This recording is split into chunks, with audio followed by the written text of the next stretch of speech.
ओम श्री गणेशाय नमः। कार्तिक महात्म 7वां अध्याय। नारद जी बोले, हे राजन, कार्तिक मास में व्रत करने वालों के नियम सुनिए। यह मैं आपको संक्षेप में बतलाता हूँ।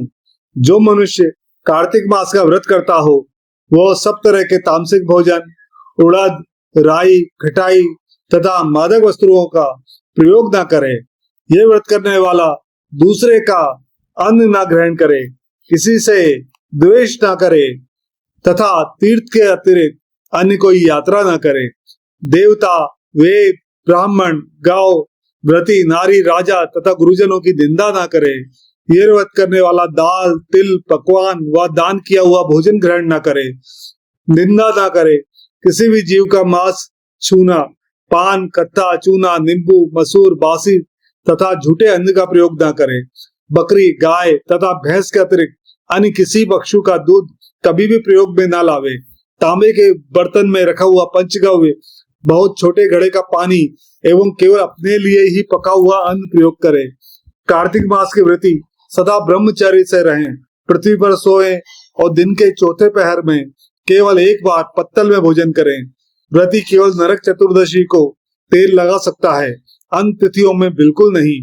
कार्तिक मास के व्रती मनुष्य सिंगाड़ा, प्याज, मठा, काशी फल, तरबूज इन सब वस्तुओं का कार्तिक मास का व्रती बिल्कुल सेवन ना करे।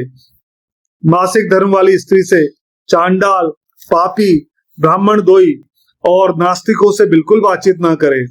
भगवान विष्णु को प्रसन्न करने के लिए अपनी शक्ति के अनुसार चंद्रायण आदि का व्रत करे और उपयुक्त नियमों का पालन करे।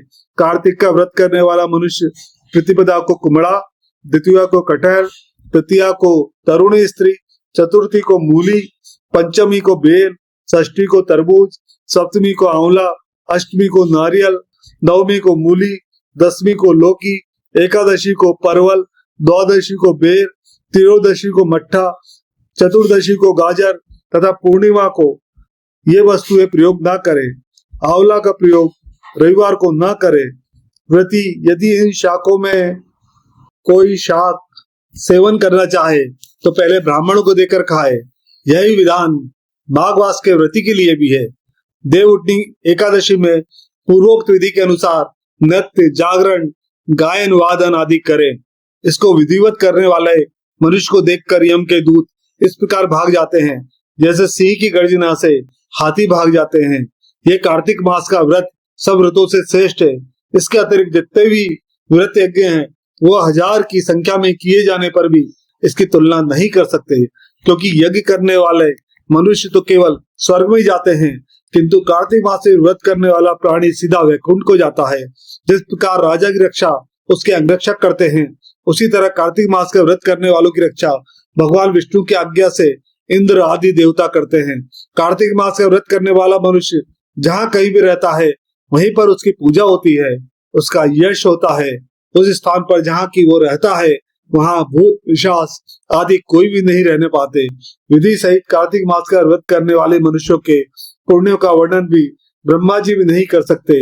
यह व्रत संपूर्ण पापों का नाश करने वाला, पुत्र, पौत्र और धन धान्य को बढ़ाने वाला है।